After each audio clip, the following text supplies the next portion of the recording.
What's up, YouTube? So today we're going to be working on a 2012-2013 F150. It's a FX2. We're going to be doing the driver's seat motor. The seat is not going forward or backwards. It's not moving. So we're going to go ahead and start by disconnecting the battery. I disconnect the negative side, and I'm going to disconnect the positive side. They are 8 millimeters.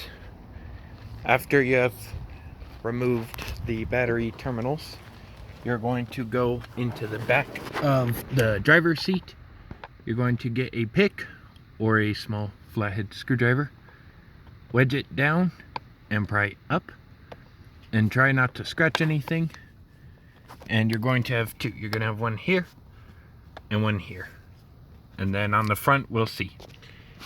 And underneath these trims, you're going to have a 15 millimeter bolt here and a 15 millimeter bolt here. And you're going to go ahead and remove those. Now with your two rear bolts out, we're going to proceed to the front. They have these grooves, so as it tightens, these bolts are going to be pretty hard to come out. And then we're going to go under the front side of the seat, and back in this hole you're going to have another 15 millimeter bolt. And if you go to the other front side, there is another 15 millimeter bolt